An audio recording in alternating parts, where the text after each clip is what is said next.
ఆంధ్రులకు ఆ విజ్ఞత ఉండదా? తెలుగు ఇది ఎక్కడి అది ఆర్కే కొత్త పలుకు. అచ్చా ఒకసారి చూద్దాం. తెలుగునాట అధికార ప్రతిపక్ష నాయకులు జాతీయ స్థాయిలో నాయకులు కూడా అర్ధ సత్యాలు అసత్యాలతో ప్రజలను ఊదరగొట్టారు. ప్రధాని మోడీ తెలంగాణపై ప్రత్యేక దృష్టి కేంద్రీకరించడం ఈ ఎన్నికల్లో విశేషం. గత ఎన్నికల్లో తెలంగాణలో అనూహ్యంగా 4 సీట్లు గెలుచుకున్న బీజేపీ ఇప్పుడు మెజార్టీ స్థానాలు కైవసం చేసుకోవడానికి ఉవ్విల్లూరుతుండగా అధికార కాంగ్రెస్ ఆధిపత్యం నిలుపుకునే ప్రయత్నం చేస్తోంది. 5 నెలల క్రితం అధికారం కోల్పోయిన కేసీఆర్ 1-2 స్థానాలైనా గెలుచుకొని పార్టీని కాపాడుకునే ప్రయత్నం చేస్తున్నారు.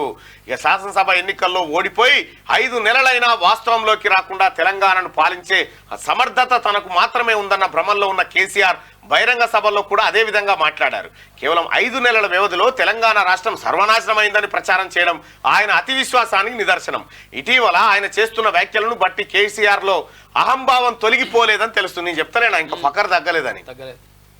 తెలంగాణలో ఈ ఎన్నికలు రాజకీయ పార్టీలకు కీలకం కాగా ఆంధ్రప్రదేశ్లో ఈ ఎన్నికలు ఆ రాష్ట్ర భవిష్యత్తు నిర్ణయించబోతున్నాయి. తమ పిల్లలకు మంచి భవిష్యత్తు కావాలో తాత్కాలిక తాయిలాలతో సంతృప్తి పడిపోవడమో అన్నది తేల్చుకోవాల్సిన బాధ్యత ఇప్పుడు ఏపీ పౌరులపై ఉంది.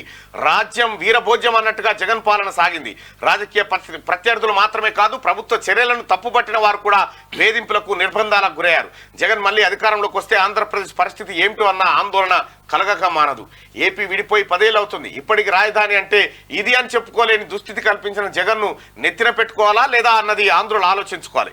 జగన్ అధికారంలోకి వస్తే రాజధాని నిర్మాణం ఆగిపోయింది, పోలవరం ప్రాజెక్టు మూలన పడుతుంది, అభివృద్ధి అడుగంటిపోతుంది, అరాచకం ప్రబలుతుంది అని 2019 ఎన్నికల సందర్భంగా బాధ్యత గల మీడియాగా మేము చెప్పాం. ఇప్పుడు అదే జరిగింది. సంక్షేమం పేరిట జనానికి ముష్టి వేస్తూ సహజ వనరులను చెరబట్టి అపర కుబేరులుగా అధికారంలో ఉన్న వారు అవతరిస్తున్నారని ప్రజలు గుర్తించాలి. ఈ ఎన్నికలు ప్రజల తలరాతను మార్చబోతున్నందున ప్రజలు 1-2 సార్లు ఆలోచించుకొని ఓటు వేయాలి. కుల మతాలకు అతీతంగా రాష్ట్రం హితువు కోరేవారు సంఘటితం కావాలి. తెలంగాణలో అహంకారంతో వ్యవహరించిన కేసీఆర్ ను అక్కడి ప్రజలు ఇంటికి పంపారు. ఆంధ్రప్రదేశ్ ప్రజలకు ఆ మాత్రం విజ్ఞత ఉండదా అని చెప్పి ఆర్కే కొత్త పలుకు. ఇక్కడ అధికారంలో పంపించేసి అక్కడ అధికారంలో ఎప్పుడు పంపిస్తారు?